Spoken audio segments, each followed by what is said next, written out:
moderator pada pertemuan hari ini. Selanjutnya untuk kelompok 3 memulai presentasi.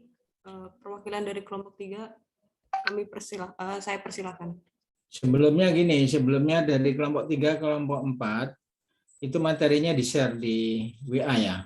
Sudah ada Prof. Sudah, Prof. Di WA. Sudah ya. Coba lihatnya di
gimana? Belum saya buka ininya, ta? Screen-nya. Belum bisa, Prof. Oh ya, sudah. Ya. Tadi sebenarnya Nur Safa bisa kan dia host. Ya sudah. Anggun.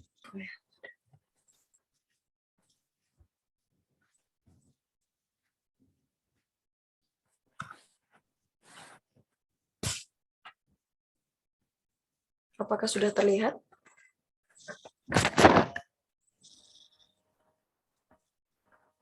Baik, saya mulai ya. Assalamualaikum warahmatullahi wabarakatuh. Selamat pagi semuanya. Perkenalkan, saya Rizky Aziza Hidayat dari kelompok 3 bersama dua rekan saya, yaitu Ragilia Rahma Maulidia dan Wahyu Adinila Rasati. Kami akan mempresentasikan tema yang ketiga, yakni lokasi pabrik biodiesel. Lokasi pabrik mempengaruhi risiko dan keuntungan perusahaan secara keseluruhan, sehingga pemilihan lokasi pabrik harus ditentukan dalam pembangunan di awal perencanaan. Lokasi mempengaruhi fixed cost dan juga variable cost, mempengaruhi faktor produksi dan juga distribusi, sehingga pemilihan lokasi pabrik harus memperhatikan kesejahteraan industri dan juga pengaruhnya terhadap daerah yang dipilih. Parameter pemilihan lokasi pabrik dilihat dari 7 parameter. Yang pertama yaitu ketersediaan bahan baku, yang kedua ada lokasi pemasaran produk, yang ketiga ada utilitas, di mana utilitas dibagi menjadi 2, yaitu listrik dan air. Keempat ada sumber tenaga kerja, 5 ada aksesibilitas dan fasilitas transportasi, yang keenam ada hukum dan peraturan yang berlaku di daerah tersebut, dan yang ketujuh adalah iklim dan topografi dari lokasi yang dipilih.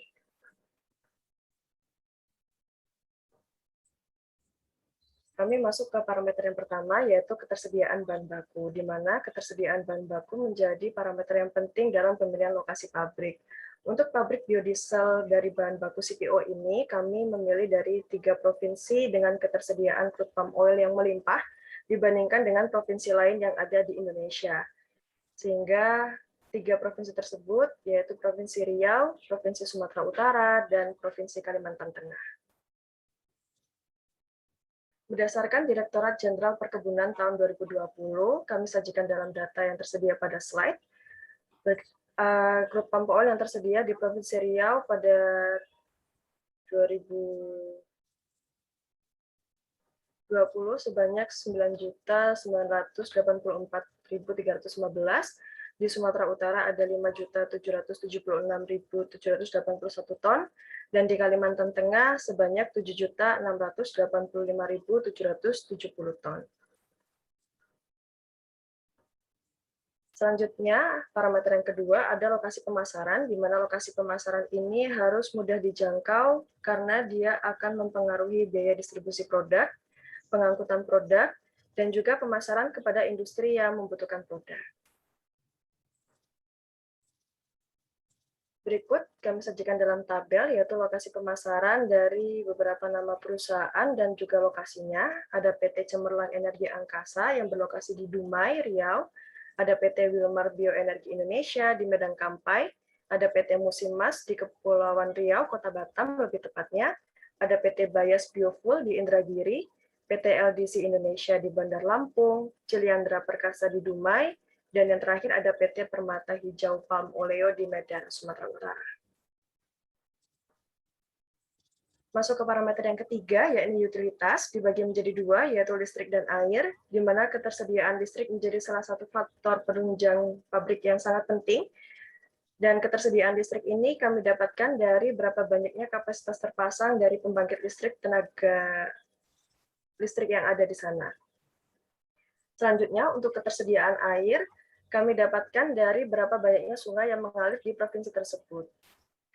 Datanya akan disajikan dalam tabel pada slide selanjutnya. Berdasarkan data dari Perusahaan Listrik Negara atau PLN tahun 2020, ketersediaan listrik dari kapasitas terpasang dalam satuan megawatt pada Provinsi Riau ada 194,81 megawatt, di Sumatera Utara sebanyak 106,74 megawatt, dan Kalimantan Tengah sebanyak 43,6 megawatt. Sedangkan untuk ketersediaan air bersumber dari data PUPR tahun 2019, jumlah daerah aliran sungai atau DAS pada 2019 di Riau sebanyak 40, Sumatera Utara sebanyak 5, dan Kalimantan Tengah sebanyak 84 sungai. Parameter selanjutnya akan dijelaskan oleh teman saya. Baik, untuk parameter selanjutnya yaitu parameter sumber dari tenaga kerja. Untuk ketersediaan sumber daya manusia menjadi hal penting yang harus dipertimbangkan dalam merancang suatu pabrik. Lingkungan yang memiliki lebih banyak sumber tenaga kerja yang memadai tentunya akan lebih ideal untuk dijadikan target pembangunan suatu pabrik, karena akan lebih mudah mempekerjakan masyarakat sekitar dibandingkan masyarakat dari daerah lain. Berikut data jumlah penduduk dengan usia produktif bekerja pada Provinsi Riau, Sumatera Utara, dan Kalimantan Tengah. Diambil dari sumber sensus penduduk 2020 Badan Pusat Statistik, total penduduk dari kelompok umur 15 sampai 64 tahun di Provinsi Riau yaitu 4.415.792. Kemudian untuk di Sumatera Utara dengan kelompok umur yang sama 15 sampai 64 tahun jumlah penduduknya 10.250.666. Kemudian untuk di Kalimantan Tengah dengan total 1.889.199.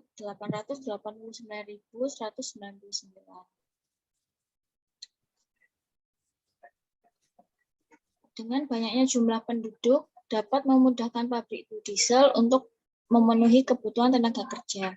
Selain itu, pertimbangan upah tenaga kerja juga menjadi hal yang perlu diperhatikan. Berikut merupakan data upah minimum di tahun 2021 di Provinsi Riau, Sumatera Utara, dan Kalimantan Tengah. Dengan jumlah di Provinsi Riau yaitu 2.888.564, di Sumatera Utara 2.499.423 rupiah, untuk di Kalimantan Tengah yaitu 2.903.145 rupiah. Sumbernya dari Kemenaker 2021. Kemudian parameter selanjutnya yaitu aksesibilitas dan fasilitas transportasi. Aksesibilitas dan fasilitas transportasi juga menjadi faktor dalam memilih lokasi pabrik. Penyediaan bahan baku maupun pemasaran tentu akan membutuhkan kedua faktor tersebut agar pabrik dapat berjalan dengan baik. Aksesibilitas dan fasilitas transportasi ini melingkupi jalan, bandara, dan pelabuhan. Diambil dari sumber PUPR 2019, terdapat Jumlah bandara di Provinsi Riau yaitu sebanyak 7, jumlah pelabuhannya 1, kemudian untuk panjang jalannya ada 1.336,61 km. Untuk di Provinsi Sumatera Utara, jumlah bandaranya 10, jumlah pelabuhan 1, dan panjang jalannya 3.005,65 km. Untuk di Kalimantan Tengah, jumlah bandaranya yaitu 5, jumlah pelabuhannya 1, panjang jalannya 2002,68 km. Untuk parameter selanjutnya akan dijelaskan oleh teman saya Wahyu Adinda. Parameter selanjutnya yaitu dari hukum dan peraturan. Di hukum dan peraturan di Provinsi Riau terdapat di dalam Perda nomor 10 tahun 2018 tentang rencana tata wilayah provinsi. Di Sumatera Utara terdapat di dalam Perda nomor 2 tahun 2017 tentang rencana tata ruang wilayah Provinsi Sumatera Utara tahun 2017 sampai 2037. Dan di Kalimantan Tengah diatur dalam Perda Provinsi Kalimantan Tengah nomor 5 tahun 2015 tentang rencana tata ruang wilayah Provinsi Kalimantan Tengah tahun 2015 sampai 2035. Berikutnya parameter iklim dan topografi.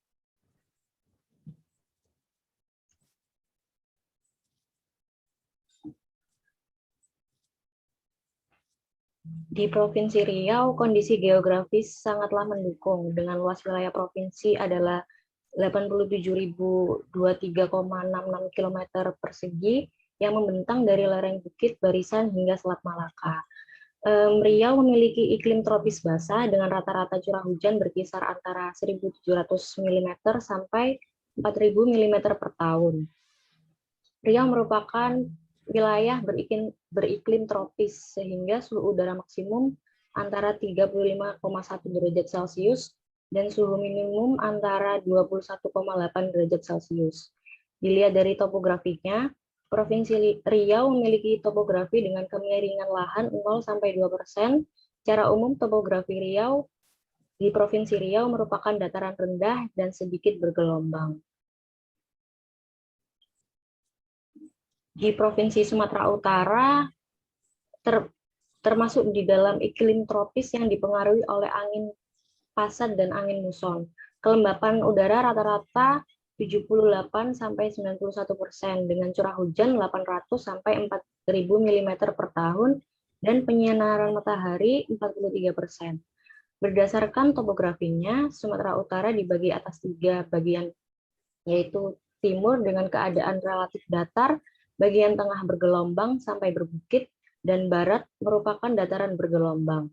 Wilayah pantai timur yang merupakan dataran rendah seluas 24.921 km persegi atau 34,77% dari luas wilayah Sumatera Utara adalah daerah yang subur. Kelembapannya tinggi, dengan curah hujan relatif tinggi pula. Pada bulan Mei hingga September, curah hujan ringan, sedangkan Oktober hingga April, curah hujan relatif lebat akibat intensitas udara yang lembab. Pada musim kemarau terjadi pula kekurangan persediaan di air disebabkan kondisi hutan yang kritis. Kemudian ada di Kalimantan Tengah, sebagian besar wilayahnya merupakan dataran rendah. Ketinggiannya berkisar antara 0 sampai 150 meter dengan kemiringan 0 sampai 8%. Daerah seperti pantai dan rawa terdapat di wilayah selatan serta dataran dan perbukitan berada di wilayah bagian tengah dan pegunungan berada di bagian utara dan barat daya.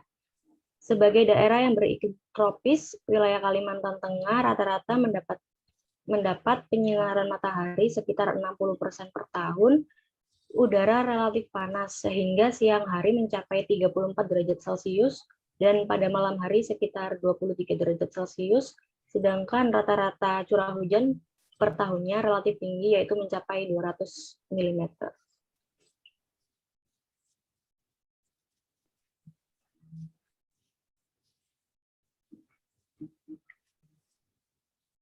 Kesimpulan yang dapat kami ambil dari hasil pertimbangan dengan parameter di atas, kami memilih Provinsi Riau sebagai lokasi pabrik biodiesel dengan beberapa alasan sebagai berikut. Yaitu yang pertama, dari sisi ketersediaan bahan baku. Provinsi Riau merupakan produsen CPO terbanyak di Indonesia, yang kemudian disusul dengan Provinsi Kalimantan Tengah sebagai produsen CPO di Indonesia. Yang kedua, dari sisi lokasi pemasaran, dapat dilihat bahwa terdapat 5 perusahaan yang menggunakan biodiesel dalam proses produksinya. Yang ketiga, untuk kebutuhan listrik, Provinsi Riau memiliki kapasitas yang tinggi daripada provinsi lain. Kemudian alasan keempat, dari sumber tenaga kerja di Provinsi Riau memiliki sumber daya manusia di usia produktif lebih banyak dari provinsi lain. Dan yang kelima, dari aspek hukum dan peraturan, Provinsi Riau memiliki aturan yang lebih menunjang dan membantu industri, khususnya industri yang berkaitan dengan kelapa sawit dibandingkan Provinsi Kalimantan Tengah dan Sumatera Utara. Jadi pemilihan lokasi pabrik di Provinsi Riau dilakukan tepatnya di Kota Dumai dengan memperhatikan acuan Peraturan Daerah Provinsi Riau tentang Rencana Tata Ruang Wilayah Provinsi Nomor 10 Tahun 2018. Pemilihan lokasi ini juga didukung dengan data bahwa Kota Dumai merupakan sebuah kota yang dialokasikan sebagai kawasan industri, khususnya industri perminyakan dan industri kelapa sawit. Lokasi yang direncanakan juga dekat dengan pelabuhan dan dekat dengan sungai sebagai salah satu sumber utilitas dan juga akses transportasi.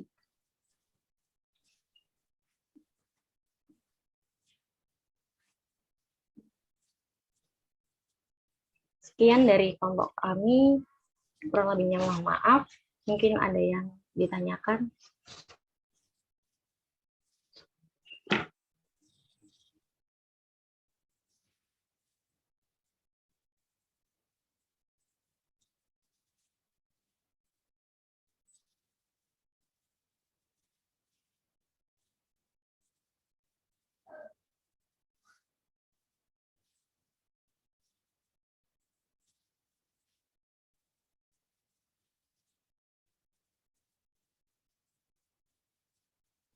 Saya mau bertanya kepada kelompok 3.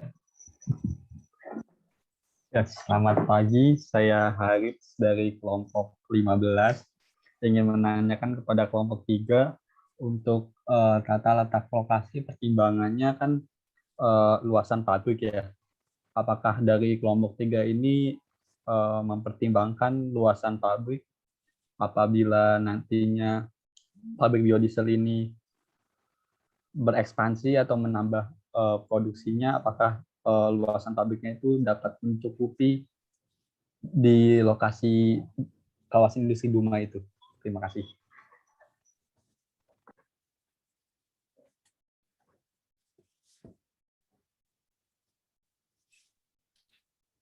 Baik, terima kasih Mas Haritz atas pertanyaannya. Kami mohon izin sebentar untuk berdiskusi kepada Prof. Mahfud.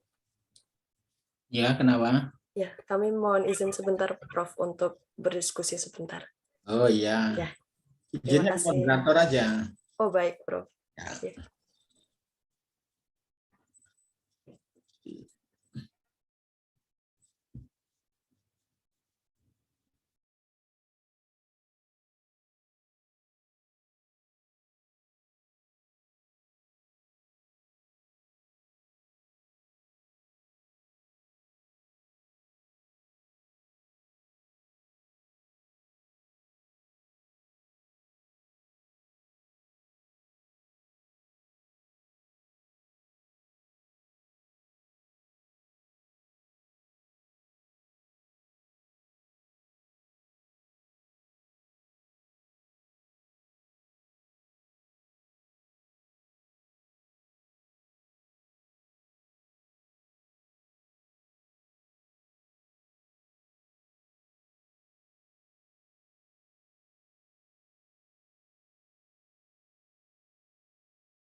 yang dibandingkan berapa lokasi tadi?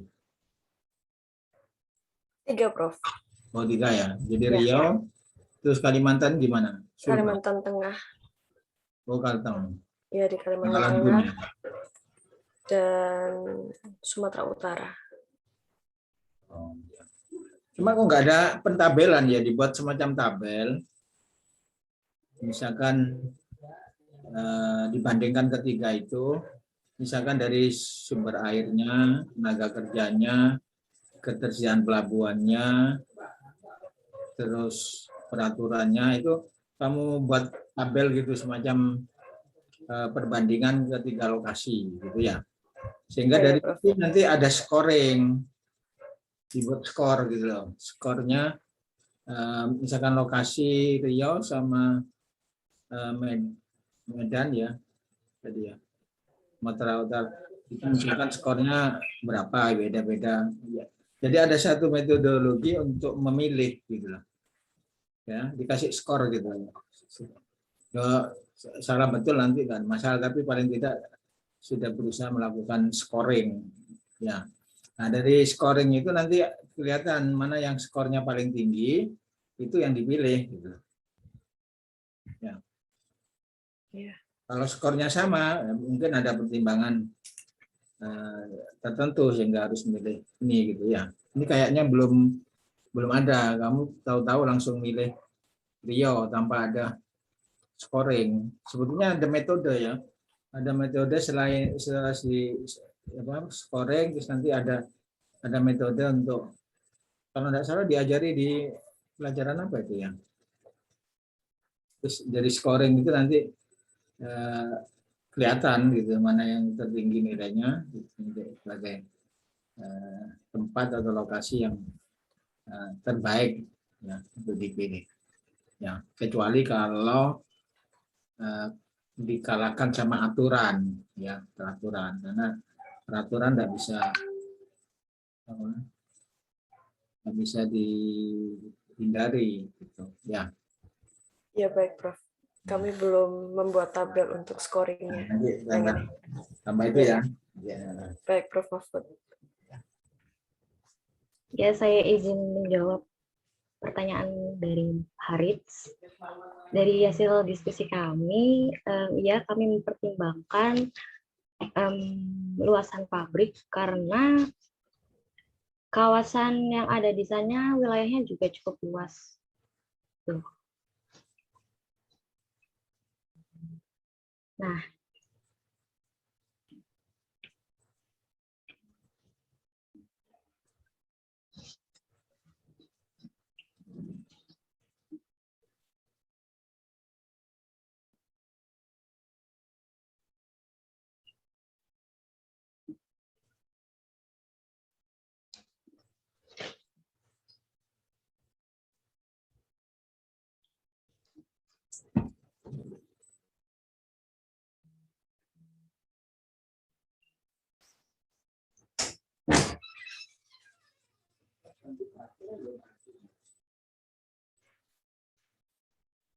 Mas Harits,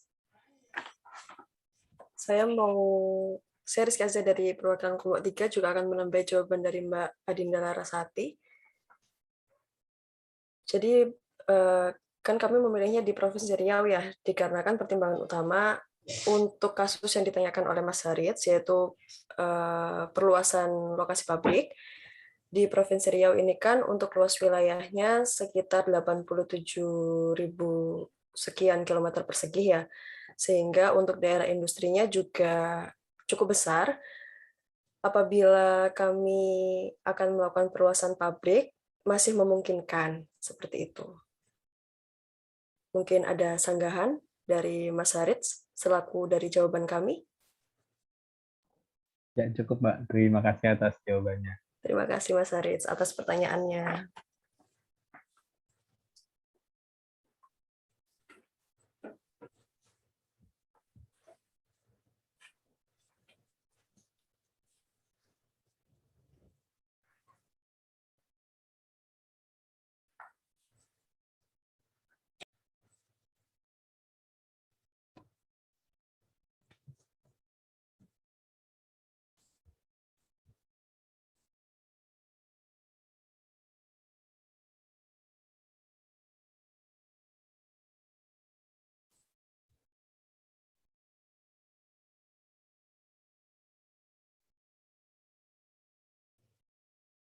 Permisi, saya mohon izin bertanya. Untuk yang saya izin bertanya kepada Prof. Mahfud. Untuk yang tadi scoring itu apakah batasannya itu seperti apa ya, Prof? Untuk dari masing-masing aspek seperti lokasi, bahan baku dan lain sebagainya. Pokoknya faktornya ya bahan baku misalkan ya, itu dilihat arealnya ya. Mungkin areal yang dekat situ itu berapa. Nah, itu scoringnya 1 sampai 10 gitu. Kalau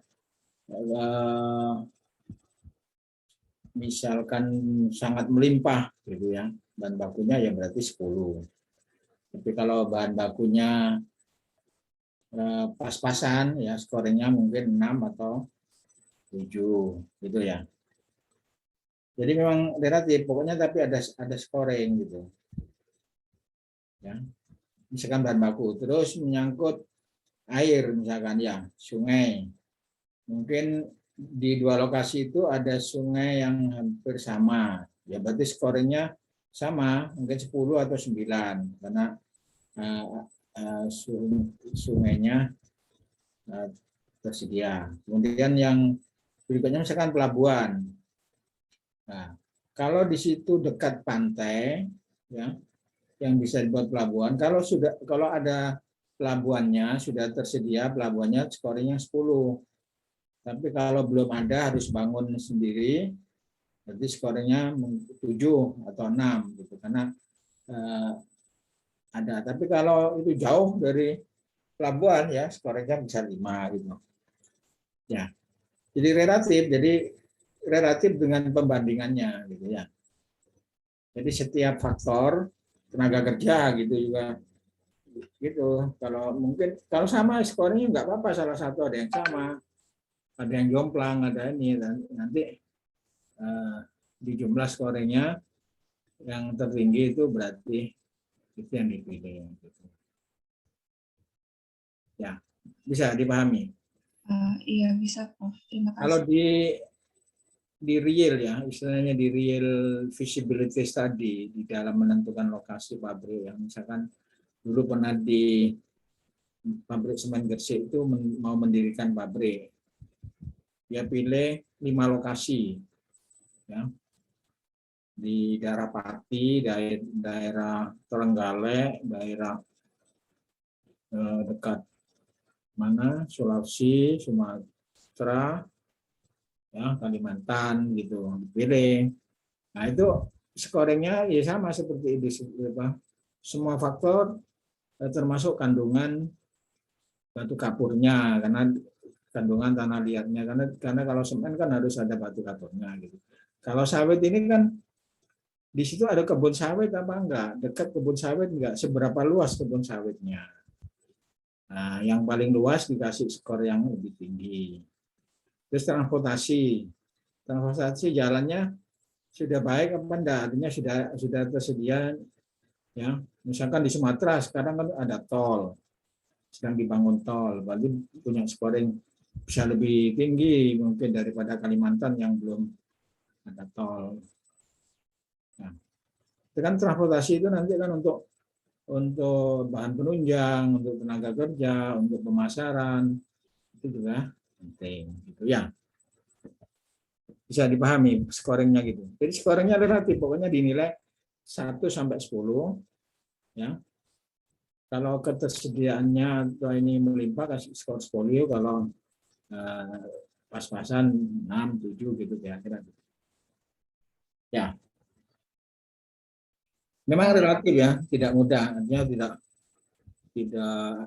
tapi paling tidak itu suatu metode ya, satu cara untuk membandingkan. Ini yang apa di sini? Jumlah daerah aliran sungai ya, kayak gini. Ini kok ada skornya? Itu data dari PUPR tahun 2019, Prof. Jadi daerah aliran sungai di Riau ada 40, Sumatera Utara ada 5, dan Kalimantan Tengah ada 84. Skor ini dijadikan scoring, misalkan yang Kalimantan 10, gitu ya. Riau 8, Sumatera Riau mungkin ya 8 ya. Kalau ini 7 atau 6 gitu ya. Jadi dikonversi nilai seperti itu kan ini kan mencerminkan jumlah aliran aja. Sebenarnya kalau kita butuh air kan tidak perlu banyak-banyak. Yang penting ketersediaannya. Walaupun sungainya satu sama sungainya banyak, sebenarnya nggak terlalu pengaruh. Cuma efeknya memang mungkin nanti polusi dan sebagainya. Kalau banyak aliran sungai punya banyak alternatif, gitu ya. Jadi ini sudah bagus, sudah ada skornya. Nanti kamu konversi, ya. Baik, Prof. Konversi gitu, ya. Terima kasih untuk jawabannya, Prof.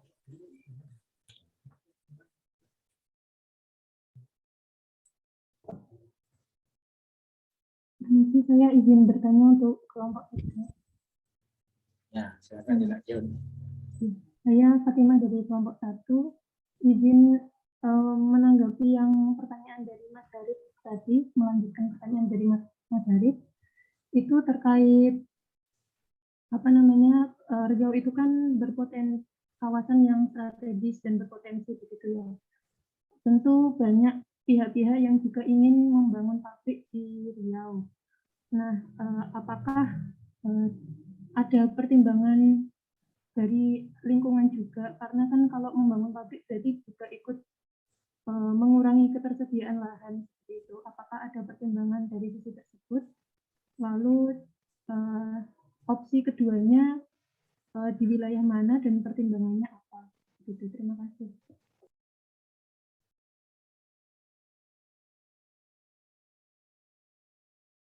Baik, terima kasih pertanyaannya Mbak Fatimah. Kami dari kelompok 3 izin berdiskusi sebentar ya untuk menjawab pertanyaan lanjutan dari Mbak Fatimah.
Permisi, Mbak Fatimah.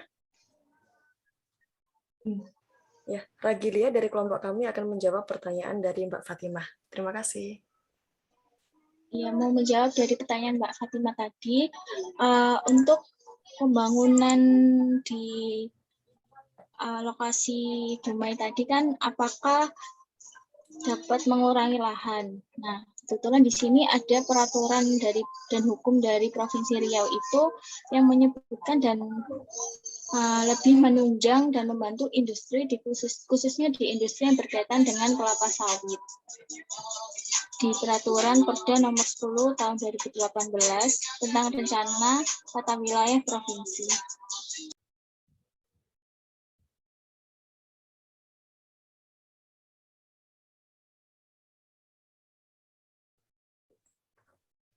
Izin menambahkan jawaban dari Ragilia untuk Mbak Fatimah.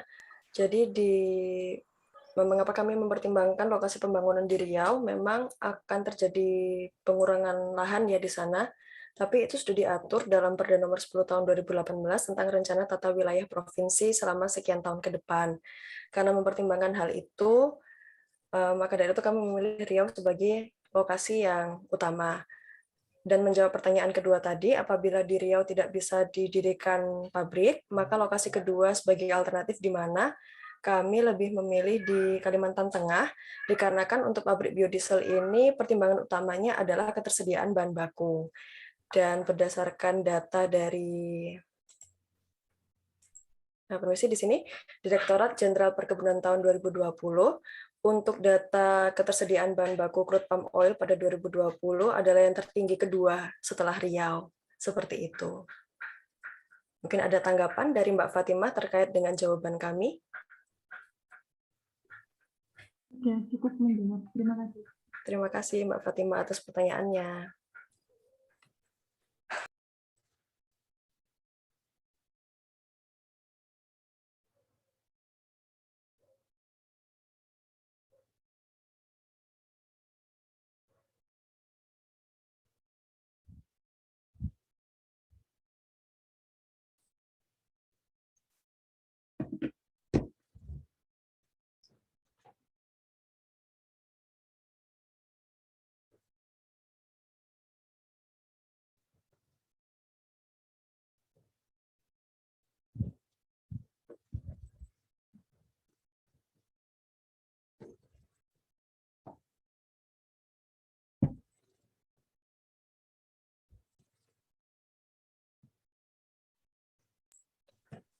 Berikut presentasi dari kami dan sesi tanya jawab. Kami kembalikan kepada moderator, Mbak Anggun. Terima kasih. Ya, terima kasih untuk kelompok 3 atas presentasinya tadi. Selanjutnya untuk kelompok 4, untuk perwakilan kelompok 3 bisa mengambil alih untuk menjadi moderator selanjutnya. Monggo. Mbak Rizky Azizah mungkin menjadi moderator selanjutnya. Ya, baik. Terima kasih kepada Mbak Anggun, moderator kelompok 3. Perkenalkan, selamat pagi semuanya. Saya Rizky Aziza, selaku moderator untuk presentasi kelompok 4. Kepada kelompok 4, apakah sudah siap untuk melakukan presentasi? Izin share screen ya, teman-teman. Ya, tempat dan waktu dipersilahkan, Mbak.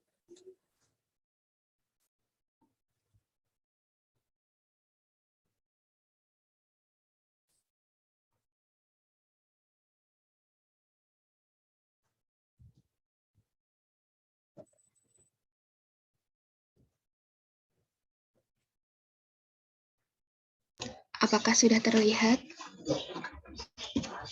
Sudah terlihat, Mbak Ardita. Bisa dimulai untuk presentasinya. Baik, terima kasih untuk Mbak Aziza. Assalamualaikum warahmatullahi wabarakatuh.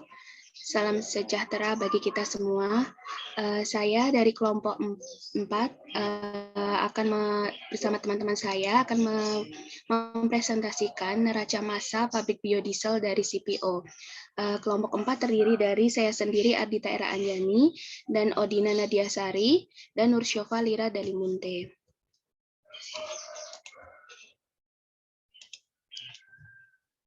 Untuk slide selanjutnya akan dijelaskan oleh teman saya. Terima kasih sebelumnya atas kesempatannya. Perhitungan neraca massa pabrik biodiesel dari crude palm oil atau CPO berdasarkan pada data-data berikut. Yang pertama, kapasitas produksi adalah 200.000 kiloliter per tahun. Densitas biodiesel adalah 870 kg per meter kubik. Laju massa biodiesel adalah 174 juta kilogram biodiesel per tahun. Hari kerja 330 hari per tahun. Jam kerja adalah 24 jam per hari.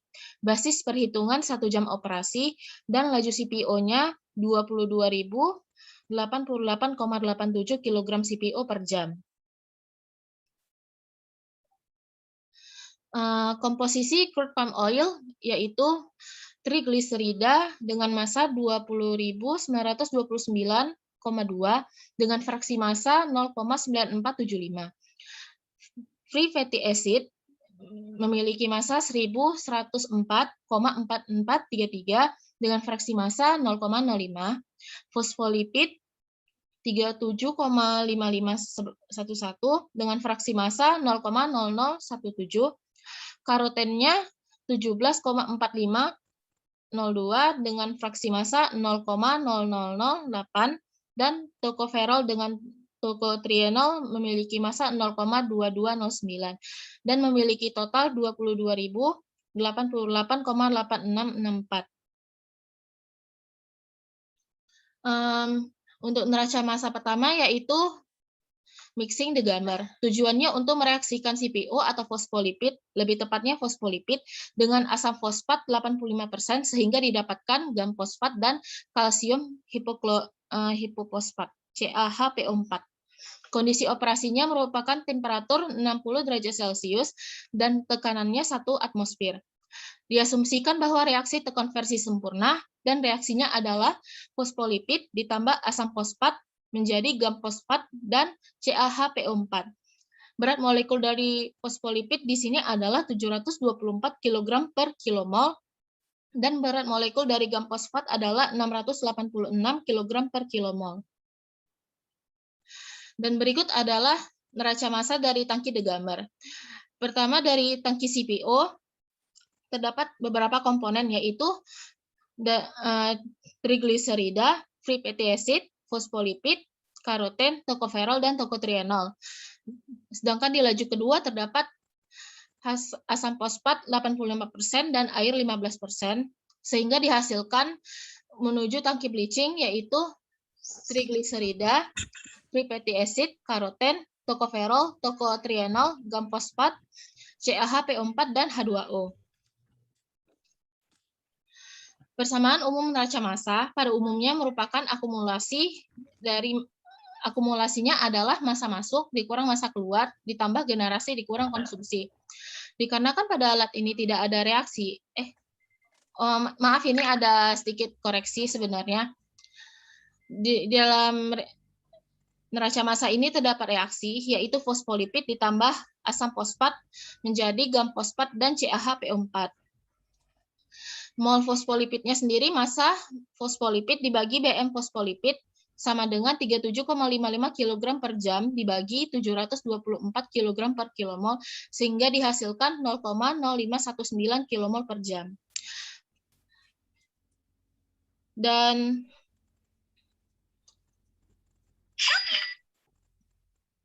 mohon izin sebentar.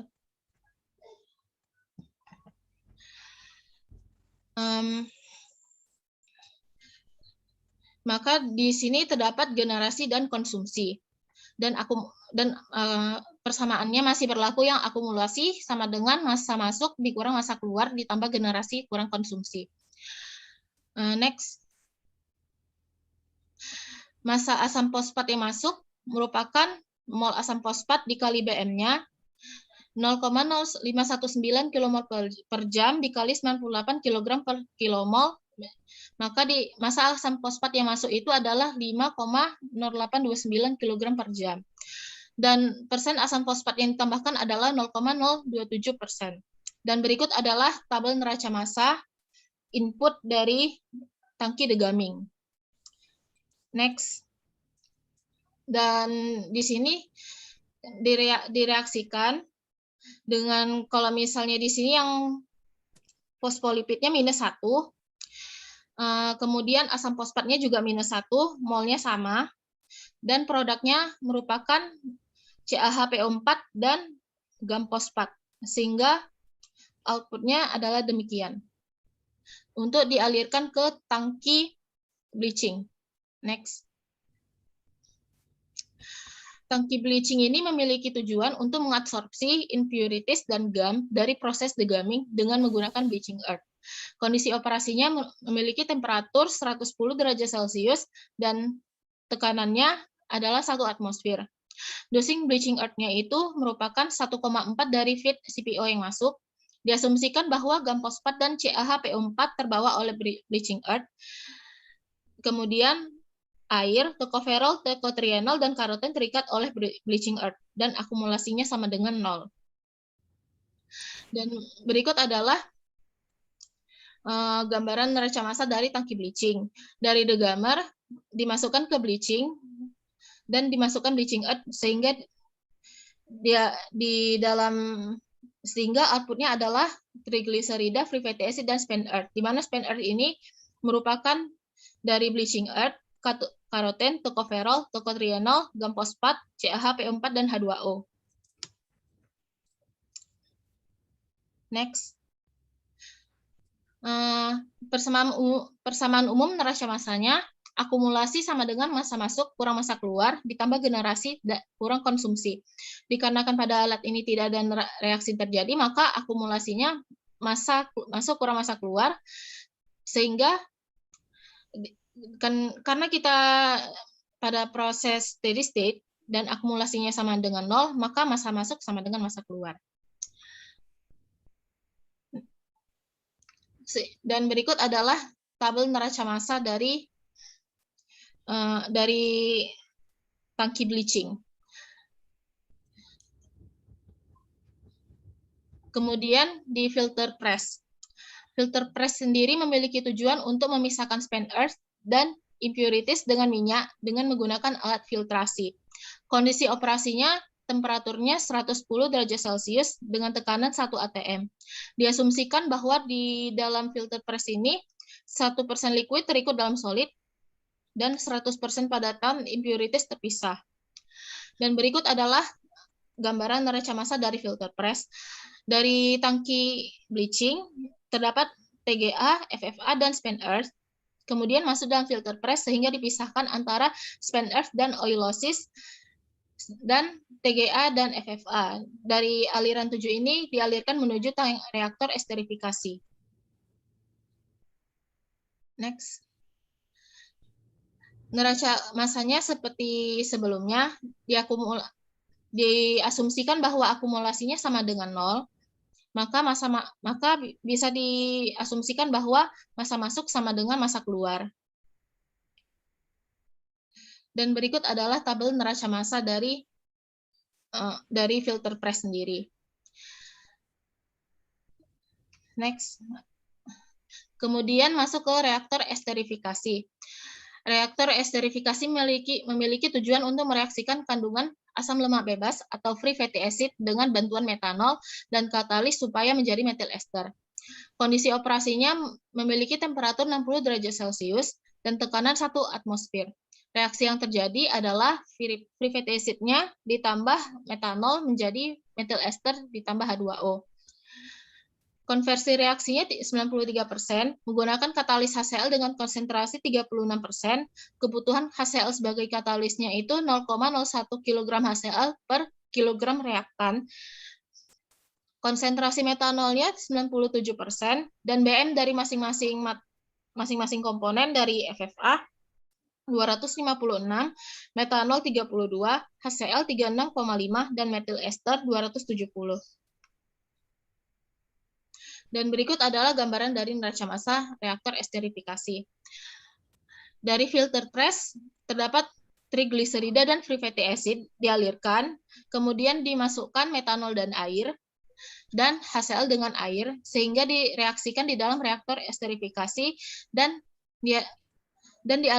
outputnya adalah triglycerida, free fatty acid, metanol, HCl, H2O, dan methyl ester. Next. Dan berikut adalah yang pertama, sebelum kita mencari, mohon maaf, untuk menghitung mol free fatty acid, yaitu massa FFA dibagi BM FFA, yaitu 1093,4 kg per jam dibagi 256 kg per jam, sehingga didapatkan molnya merupakan 4,271 kmol per jam.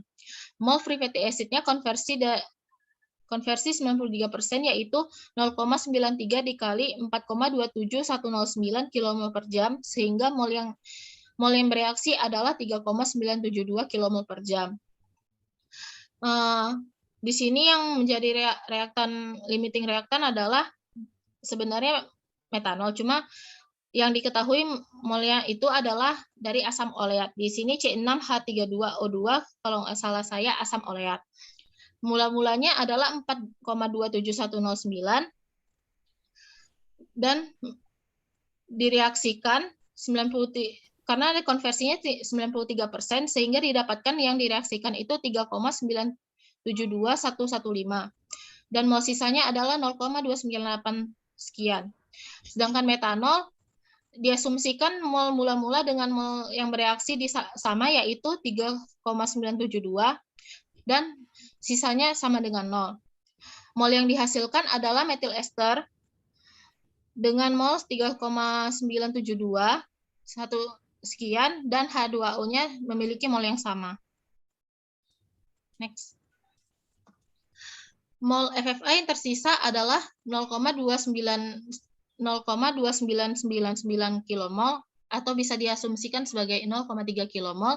Berat metanol yang digunakan adalah 3,972 kmol dikali 36,5 kg per kmol, sehingga didapatkan berat metanol 127,11 kg, dan berat HCl yang digunakan merupakan 0,01 dikali berat reaktan metanol yang telah kita cari tadi, yaitu 0,01 dikali 127,11, sehingga didapatkan berat HCl yang digunakan itu 1,2711 kg. Berikut adalah tabel dari neraca massa reaktor esterifikasi, namun ini bagian dari inputnya. TGA yang masuk, dan ini merupakan reaksi yang keluar dari reaktor esterifikasi. Terima kasih.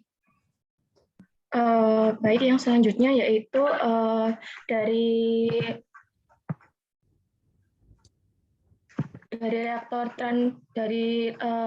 esterifikasi lanjut ke reaktor transrifikasi, di mana tujuan di reaktor transrifikasi ini untuk mereaksikan antara senyawa trigliserida menjadi methyl ester dengan bantuan katalis NaOH dan reaktan metanol.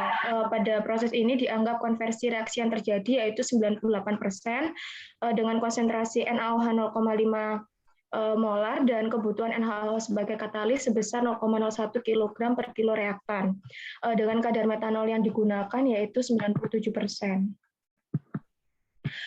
Pada reaktor transrifikasi ini terjadi reaksi antara trigliserida ditambah dengan metanol menjadi 3 methyl ester dan gliserol, di mana untuk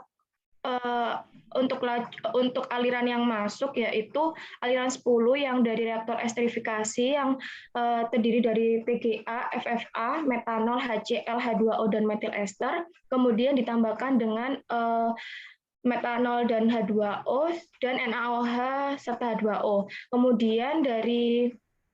Kemudian akan dialirkan menuju ke aliran 13, yaitu menuju washing tower dengan kandungan TGA, FFA, HCl, H2O, methyl ester, NaOH, dan gliserol. Ini merupakan neraca massa dari reaktor transrifikasi.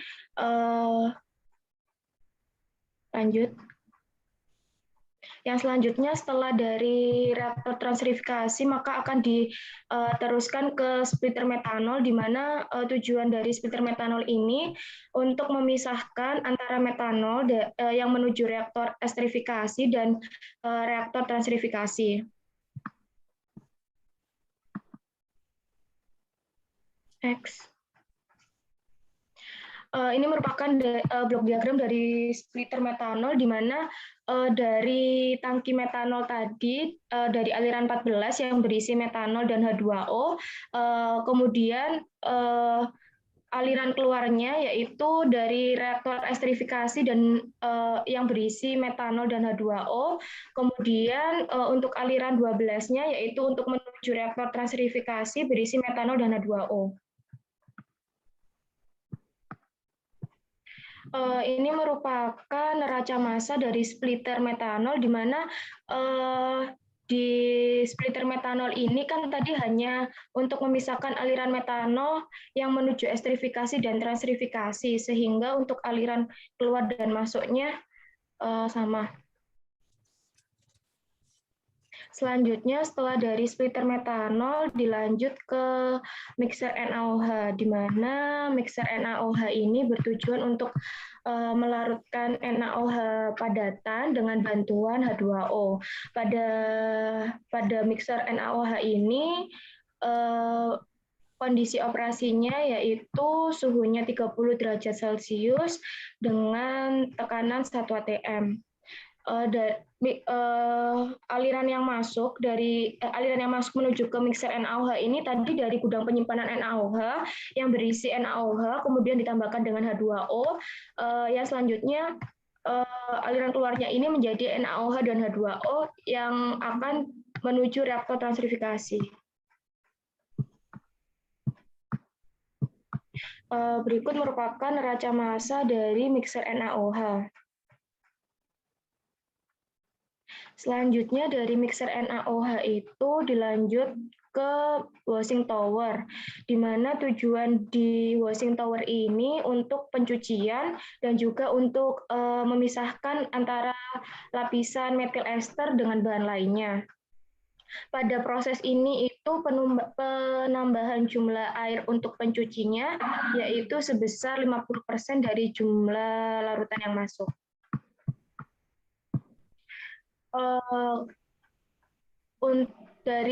Untuk yang masuk ke washing tower ini dari reaktor transerifikasi aliran 13 yang berisi TGA, FFA, HCl, H2O, metil ester, NaOH dan gliserol, kemudian ditambahkan H2O.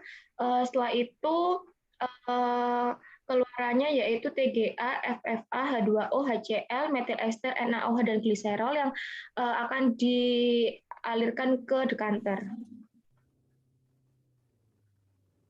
Ini merupakan neraca massa dari washing tower.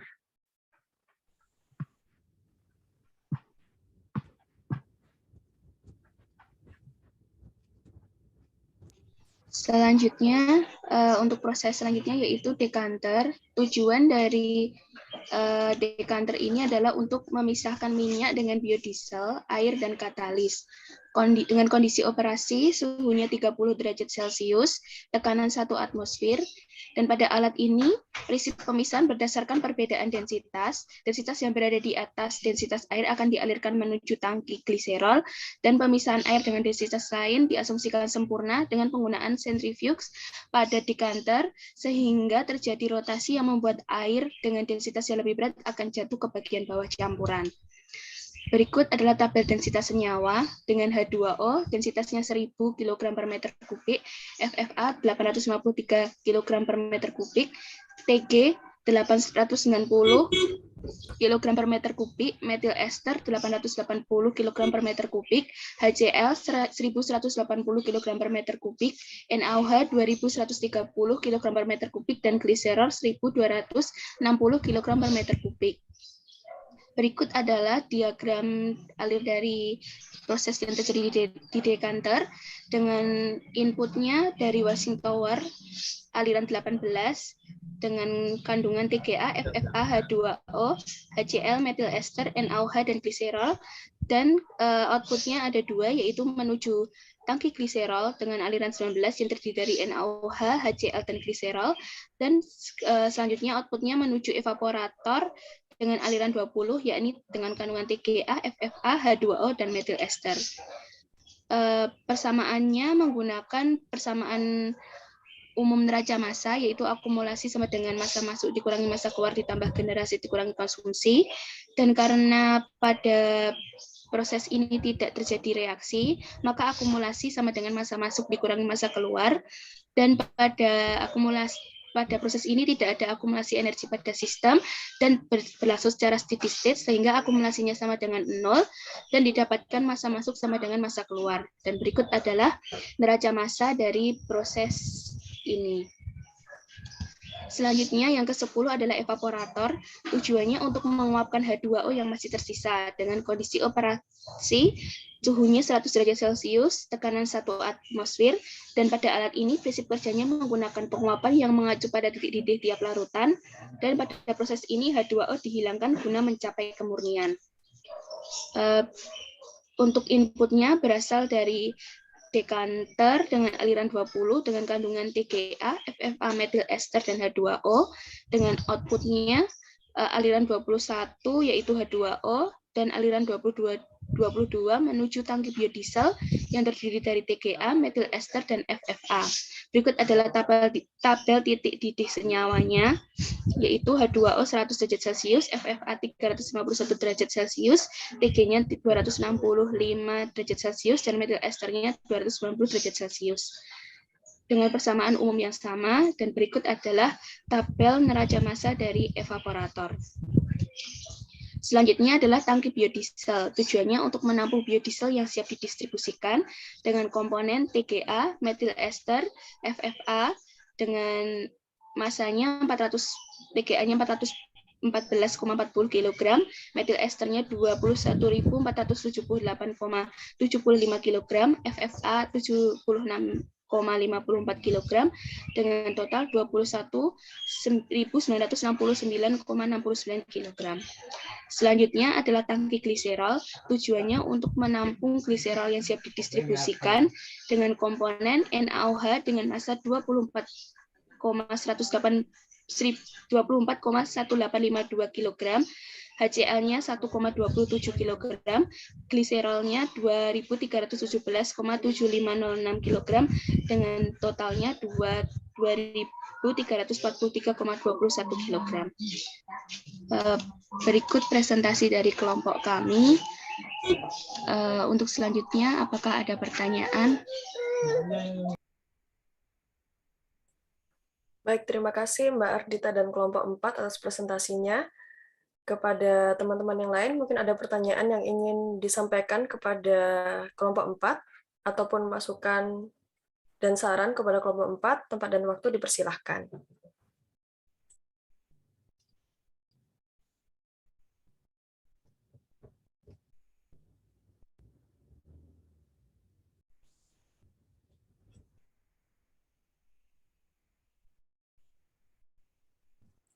Mungkin kelompok 5 dan 6 mau menanggapi presentasi kelompok 4, ataupun ada pertanyaan yang ingin disampaikan.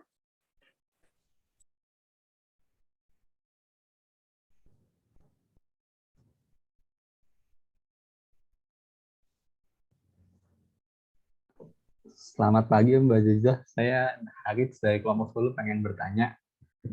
Ya, selamat pagi Mas Haritz. Silakan, monggo langsung ditanyakan ke kelompok 4. Saya ingin bertanya untuk metanol yang digunakan, kan kadarnya mengapa 97%, mungkin kenapa enggak 98% atau 99% yang seperti yang dijual di pasaran. Terus yang kedua, apakah bisa metanol itu jika ketersediaannya kurang atau produksinya kurang di pasaran, bisa digunakan etil alkohol yang sama-sama alkohol? Ya, mungkin itu aja. Terima kasih.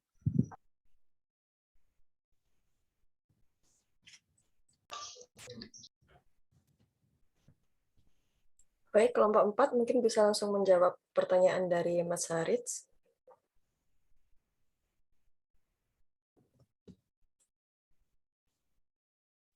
Mohon izin sebentar untuk diskusi terlebih dahulu. Baik, dipersilahkan.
Bagaimana kelompok 4?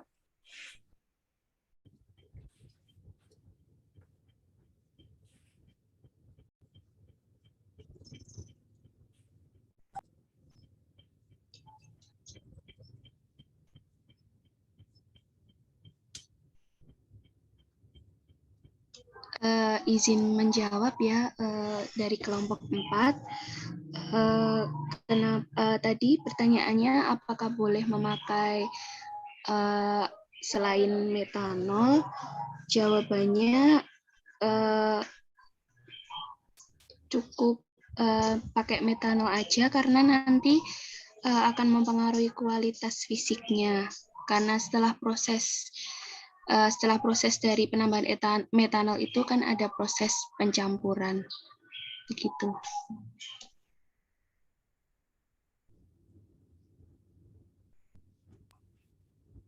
Mas Harits Eka Febrianto, mungkin jawaban dari Mbak Ardita, apakah ada tanggapan atau bisa dicukupkan?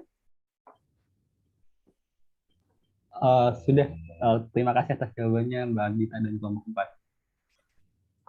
Terima kasih Mas Harits atas pertanyaannya dan Mbak Ardita atas jawabannya. Mungkin dari teman-teman yang lain ada yang ingin ditanyakan kepada kelompok 4 atau menanggapi hal yang lain atau memberikan kritik dan saran?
Untuk kelompok 4 mungkin ada yang mau ditambahkan atau dicukupkan?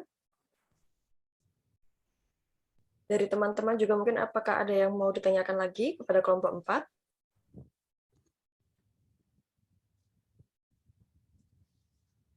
Ya, kalau nggak ada, saya komentari ya.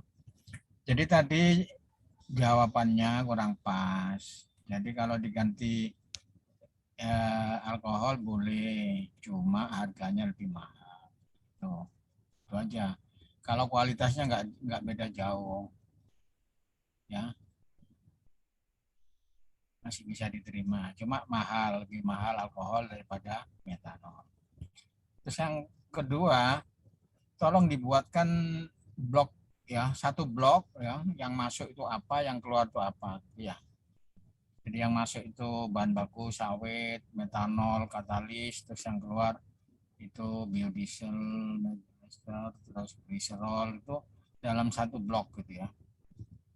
Rekapan gitu ya. Rekapan dari neraca massa total. Jadi seolah-olah semua fluid itu jadi satu blok.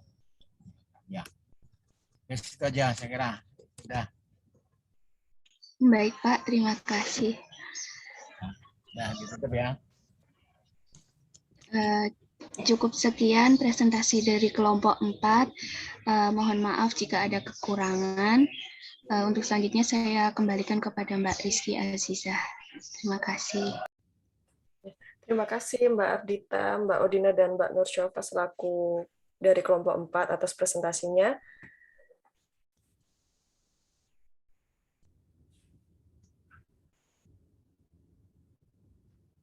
Maka presentasi untuk hari ini sudah selesai dari kelompok 3 dan juga kelompok 4. Dan Saya kembalikan lagi kepada Prof. Mahfud. Terima kasih banyak, Prof.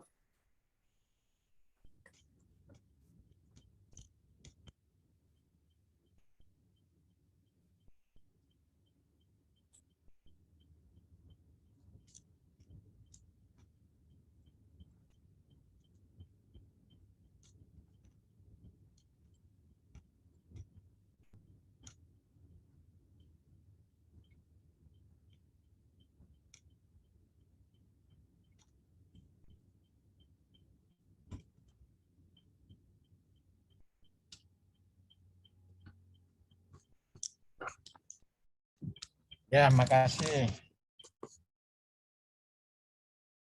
Sekian aja ya untuk kuliah hari ini. Besok nanti saya akan nambah untuk prestasi berikutnya minggu depan. Ya, saya akhiri. Assalamualaikum warahmatullahi wabarakatuh. Waalaikumsalam. Waalaikumsalam.